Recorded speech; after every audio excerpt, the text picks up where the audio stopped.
ದೇವ್ರ ನಮಗೆ ಸ್ತೋತ್ರ ಉಂಟಾಗ್ಲಿ. ನನ್ನ ಹೆಸರು ಸುಮಾ ಅಂತ ಹೇಳಿ. ನನಗೆ ಮದುವೆಗೆ 2 ಮಕ್ಕಳಿದ್ದಾರೆ. ನಾನು ಬಿಡದಿ ಎಂಬ ಸ್ಥಳದಲ್ಲಿ ವಾಸವಾಗಿದ್ದೇನೆ. ನಾನು ಯಾವ ರೀತಿಯಾಗಿ ಯೇಸು ಸ್ವಾಮಿನ ಕಂಡುಕೊಂಡೆ ಅಂತ ಹೇಳುವುದಾದ್ರೆ, ನಾನು ಚಿಕ್ಕ ವಯಸ್ಸಿನಲ್ಲಿದ್ದಾಗ ನನ್ನ ಕುಟುಂಬದಲ್ಲಿ ಒಂದು ಸಮಾಧಾನ, ಒಂದು ನೆಮ್ಮದಿ ಅನ್ನೋದೇ ಇರ್ತಾ ಇರ್ಲಿಲ್ಲ. ನನ್ನ ಕುಟುಂಬದಲ್ಲಿ ಒಂದು ಜಗಳ, ಒಂದು ಸಮಾಧಾನ ಇಲ್ಲದೆ, ಯಾವಾಗ್ಲೂ ನೋಡು ಒಂದು ಕಣ್ಣೀರು, ಈ ದುಃಖದಲ್ಲೇ ನಾವು ಕಾಲನ ಕಳೀತಿದ್ವಿ, ನಾನು ನನ್ನ ಕುಟುಂಬದವರು.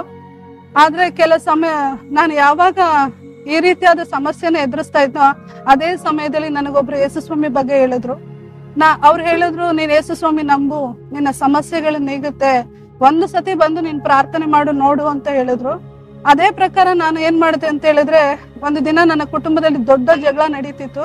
ಅದು ಯಾವ ಮಟ್ಟಿಗೆ ಅಂದ್ರೆ, ಅದು ನನ್ನ ತಂದೆ ತಾಯಿ ಇಬ್ರು ಬೇರೆ ಆಗುವಂತ ಒಂದು ಪರಿಸ್ಥಿತಿ.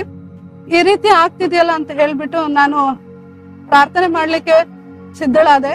ಪ್ರಾರ್ಥನೆ ಮಾಡಿದೆ, ದೇವ್ರೆ ನನ್ನ ತಂದೆ ತಾಯಿ ಈ ದಿನ ಬೇರೆ ಆಗ್ಬಾರ್ದು, ಈ ದಿನ ಅವ್ರು ಬೇರೆ ಆಗಿಲ್ಲ ಅಂದ್ರೆ ನಾನು ಖಂಡಿತ ನಿನ್ನ ನಂಬ್ತೀನಿ, ಇಲ್ಲ ಅಂದ್ರೆ ನಾನು ನಂಬಲ್ಲ ಅಂತ ಹೇಳಿ ಇದೇ ರೀತಿಯಾಗಿ ನಾನು ಪ್ರಾರ್ಥನೆ ಮಾಡಿದೆ.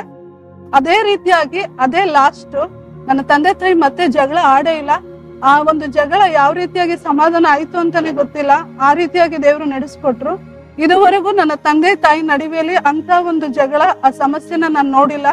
ಮತ್ತೆ ಇನ್ನೊಂದು ಹೇಳುವುದಂದ್ರೆ, ನನ್ನ ಮದುವೆ ವಯಸ್ಸಿನಲ್ಲಿ ಬರುವಾಗ, ನಾನು ಕಾಲೇಜಲ್ಲಿ ಸ್ಟಡಿ ಮಾಡುವಾಗ ನನ್ನ ತಲೆನಲ್ಲಿ ಒಂದು 0.5 ಅಷ್ಟು ಈ ಒಂದು ಸ್ಥಳದಲ್ಲಿ ಕ್ಯಾಲ್ಸಿಯಂ ಕ್ಲಾಟ್ ಆಗಿತ್ತು. ಈ ಕ್ಯಾಲ್ಸಿಯಂ ಕ್ಲಾಟ್ ಆಗಿದ್ರಿಂದ ಅವಾಗವಾಗ ನಾನು ಅನಾರೋಗ್ಯದಲ್ಲಿ ಬೀಳ್ತಾ ಇದ್ದೆ. ಈ ರೀತಿಯಾಗಿ ಬೀಳುವಾಗ ನನಗೆ ಅವರು ಒಂದು ಟ್ಯಾಬ್ಲೆಟ್ ನ ಸಜೆಸ್ಟ್ ಮಾಡಿದ್ರು.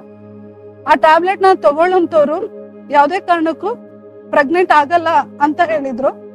ಸೊ ನಾನ್ ಏನ್ ಮಾಡಿದೆ, ಪ್ರತಿದಿನ ರಾತ್ರಿ ಆ ಟ್ಯಾಬ್ಲೆಟ್ ನ ತೆಗೆದುಕೊಳ್ಳುವಾಗ, ದೇವ್ರೆ ನನ್ನ ಮದುವೆ ಆಗೋರಿಗೆ ನಾನು ಮೋಸ ಮಾಡಬಾರ್ದು, ಆ ಟ್ಯಾಬ್ಲೆಟ್ ನ ತಗೊಳ್ತಾ ಇದ್ದೀನಪ್ಪ, ನೀನ್ ನನಗೆ ಸಹಾಯ ಮಾಡ್ಬೇಕು, ನಾನು ಯಾವುದೇ ಕಾರಣಕ್ಕೂ ಗರ್ಭವಿಲ್ಲದೊಳಾಗಿ ಇರಬಾರ್ದು, ಬಂಜೆಯಾಗಿ ಇರಬಾರ್ದು ಅಂತ ಹೇಳಿ ನಾನು ಪ್ರಾರ್ಥನೆ ಮಾಡ್ತಾನೆ ನಾನು ಆ ಟ್ಯಾಬ್ಲೆಟ್ ನ ತೆಗೆದುಕೊಳ್ತಾ ಇದ್ದೆ. ದೇವರಿಗೆ ಸ್ತೋತ್ರ. ನಾನು ಮದುವೆ ಆದ ನಂತರ, ಮದುವೆ ಆದ 2 ತಿಂಗಳಲ್ಲಿ ನಾನು ಪ್ರೆಗ್ನೆಂಟ್ ಆಗೋದಕ್ಕೆ ದೇವ್ರು ಸಹಾಯ ಮಾಡಿದ್ರು. ಯಾವ ಡಾಕ್ಟ್ರು ನನ್ನ ಕೈ ಆಗಲ್ಲ ಅಂತ ಹೇಳಿದ್ರು, ಅದೇ ಡಾಕ್ಟ್ರು ಸಿಸ್ಟರ್ ಕಂಗ್ರಾಚುಲೇಷನ್ ಅಂತ ಹೇಳಿದ್ರು. ಸೊ ದೇವ್ರು ಮಾಡಿದಂತ ಅದ್ಭುತ ಇದು ನನ್ನ ಜೀವಿತದಲ್ಲಿ. ಹೀಗೆ ಅನೇಕ ರೀತಿಯಲ್ಲಿ ನನ್ನ ಜೀವಿತದಲ್ಲಿ ದೇವರು ಅದ್ಭುತ ಮಾಡಿದ್ರು. ಇನ್ನೊಂದು ಕಾರ್ಯನ ನೋಡುವುದಾದ್ರೆ, ನನ್ನ ಒಂದು ಚಿಕ್ಕ ಆಕ್ಸಿಡೆಂಟ್ ಆಯ್ತು. ಆ ಆಕ್ಸಿಡೆಂಟ್ ಇಂದ ನನ್ನ ಕಾಲಲ್ಲಿ ಸ್ವಲ್ಪ ದೊಡ್ಡದಾಗೆ ಗಾಯ ಆಯ್ತು. ಈ ಗಾಯದಿಂದ ಏನಾಯ್ತಿದೆ ಅಂದ್ರೆ, ಆಪರೇಷನ್ ಮಾಡಿ ಅವ್ರು ಹೇಳಿದ್ರು, ನಾನು ಎಷ್ಟು ಸಮಯ ತಗೊಳ್ಬೋದು ನಾನ್ ನಡೆಯೋದಕ್ಕೆ ಅಂತ ಕೇಳುವಾಗ, ಡಾಕ್ಟರ್ ಹೇಳಿದ್ರು 1 ವರ್ಷ ಆಗ್ಬೋದು, ಇಲ್ಲ 6 ತಿಂಗಳಾಗ್ಬೋದು, ಇಲ್ಲ 1 ವರ್ಷ ಆಗ್ಬೋದು ಅಂತ ಹೇಳಿದ್ರು. ಅನೇಕ ಜನರು ಬಂದು ನನ್ನನ್ನ ಸಂಧಿಸಿದ್ರು, ಯಾಕಮ್ಮ ಈ ರೀತಿ ಆಯ್ತು, ನೀನ್ ಈ ದೇವ್ರ ನಂಬಿದ್ಯಾ, ಈ ತರ ಆಯ್ತು, ಆ ರೀತಿಯಾಗಿ ನಾನಾ ರೀತಿಯಾಗಿ ಮಾತಾಡಿದ್ರು. ಅವ್ರು ಮಾತಾಡುವಾಗ ನನ್ನ ಮನಸ್ಸು ತುಂಬಾನೇ ನೋವು ಪಡ್ತಾ ಇತ್ತು. ಅದೇ ಸ್ಥಳದಲ್ಲಿ ನಾನ್ ಮಲಗಿ, ಆಪರೇಷನ್ ಆಗಿದ್ದು ಒಂದು 15 ದಿನದಲ್ಲೇ ನಾನ್ ಮಲಗಿ ಹೇಳುವಾಗ ನಾನ್ ಪ್ರಾರ್ಥನೆ ಮಾಡ್ತಾ ಇದ್ದೆ, ದೇವ್ರೆ ಯಾವ ಜನರು ನನ್ನನ್ನ ನೀನ್ 6 ತಿಂಗಳು ಎದ್ದೇಳಲ್ಲ, 1 ವರ್ಷ ಎದ್ದೇಳಲ್ಲ ಅಂತ ಹೇಳ್ತಿದಾರೋ, ಅದೇ ಜನರ ಮುಂದೆ ನಾನು ಬೇಗ ಎದ್ದು ನಡೆದೇಡ್ಬೇಕಪ್ಪ ಅಂತ ಹೇಳಿ ನಾನು ಪ್ರಾರ್ಥನೆ ಮಾಡ್ತಿದ್ದೆ. ದೇವರಿಗೆ ಸ್ತೋತ್ರ. ಕೇವಲ ಆಪರೇಷನ್ ಮಾಡಿದ 20 ದಿನದಲ್ಲೇ ನಾನು ನಡ್ಕೊಂಡು ಚರ್ಚಿಗೆ ಬರೋದಕ್ಕೆ ದೇವ್ರು ನನಗೆ ಸಹಾಯ ಮಾಡಿದ್ರು. ಈ ರೀತಿಯಾಗಿ ನನಗೆ ಅದ್ಭುತವನ್ನು ಮಾಡಿದ್ರು.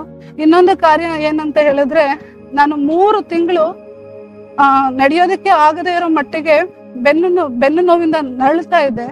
ಆ ನರಳುವಂತ ಸಮಯದಲ್ಲಿ ಒಂದು ರಾಮನಗರ, ಕೆಂಗೇರಿ, ಕನಕಪುರ ಈ ರೀತಿಯಾಗಿ ಅನೇಕ ಊರುಗಳಿಗೆ ಹೋಗಿ ಎಲ್ಲ ಡಾಕ್ಟರ್ಸ್ ಗಳಿಗೆ ತೋರಿಸ್ದೆ, ನಾಟಿ ವೈದ್ಯರಿಗೂ ಹೋಗಿ ನಾನು ತೋರಿಸ್ದೆ.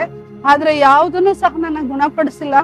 ಕೊನೆಗೆ ಒಂದು MRI ಮಾಡಿಸಿ ನೋಡೋಣ ಏನಾಗಿದೆ ಅಂತ ಹೇಳಿ ನೋಡುವಾಗ, ಬೆನ್ನಿನಲ್ಲಿರುವಂತ ಒಂದು ಮೂಳೆಯಲ್ಲಿ, ಈ ಮೂಳೆ 2 ಜಾಯಿಂಟ್ ಆಗಿದೆ, ಆದ್ರೆ ಇದ್ರ ನಡುವೆಯಲ್ಲಿರುವಂತ ಒಂದು ನರ ಏನಾಗಿದೆ ಅಂತ ಹೇಳಿದ್ರೆ ಪ್ರೆಸ್ ಆಗಿದೆ.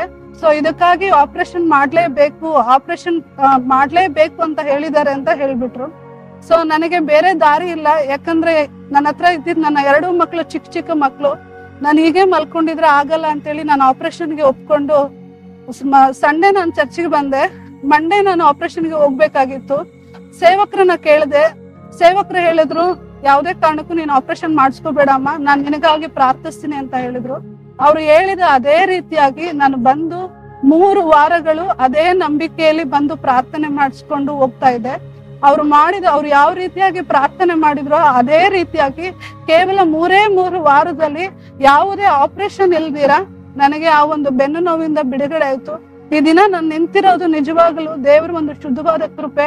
ಯಾಕಂದ್ರೆ ನಾನು ಆಪರೇಷನ್ ಇಲ್ದಿರ ನಾನು ನಿಂತು ಕೆಲ್ಸಕ್ಕೆ ಹೋಗ್ತಿದ್ದೀನಿ, ಮಕ್ಳ ನೋಡ್ಕೊಂತೀನಿ, ಎಲ್ಲಾ ಮಾಡ್ತಿರೋದು ದೇವ್ರ ಒಂದು ಶುದ್ಧ ಕೃಪೆ. ಆ ದಿನ ಸೇವಕರು ನೀಡಿದಂತ ಬೆಂಬಲ, ಅವ್ರ ಪ್ರಾರ್ಥನೆ ಫಲ ನಾನು ಈ ದಿನದಲ್ಲಿ ನಾನು ನಿಂತಿದ್ದೇನೆ. ಖಂಡಿತವಾಗಿ ಒಂದು ಮಾತನ್ನ ಹೇಳೋದಾದ್ರೆ, ನಾನು ನನ್ನ ಕುಟುಂಬ ಈ ದಿನ ಜೀವಿಸ್ತಿದ್ದೇವೆ, ಬದುಕಿದ್ದೇವೆ ಎಂದಾಗಿ ನೋಡೋದಾದ್ರೆ ಅದು ದೇವರ ಶುದ್ಧವಾದ ಕೃಪೆ ಆಗಿದೆ. ಅದಕ್ಕಾಗಿ ನಾನು ದೇವರಿಗೆ ಸ್ತೋತ್ರನ ಸಲ್ಲಿಸ್ತೇನೆ. ಈ ಸಾಕ್ಷಿನ ಹೇಳಲಿಕ್ಕೆ ಸಮಯ ಕೊಟ್ಟಂತಹ ನಮ್ಮ ದೇವ ಸೇವಕರಿಗೂ ಮತ್ತು ನಮ್ಮ ಮೀಡಿಯಾ ಟೀಮ್ಗೂ ಕರ್ತನ ನಾಮದಲ್ಲಿ ನಾನು ವಂದನೆ ಕಲಿಸೋಳಾಗಿದ್ದೇನೆ. Thank you.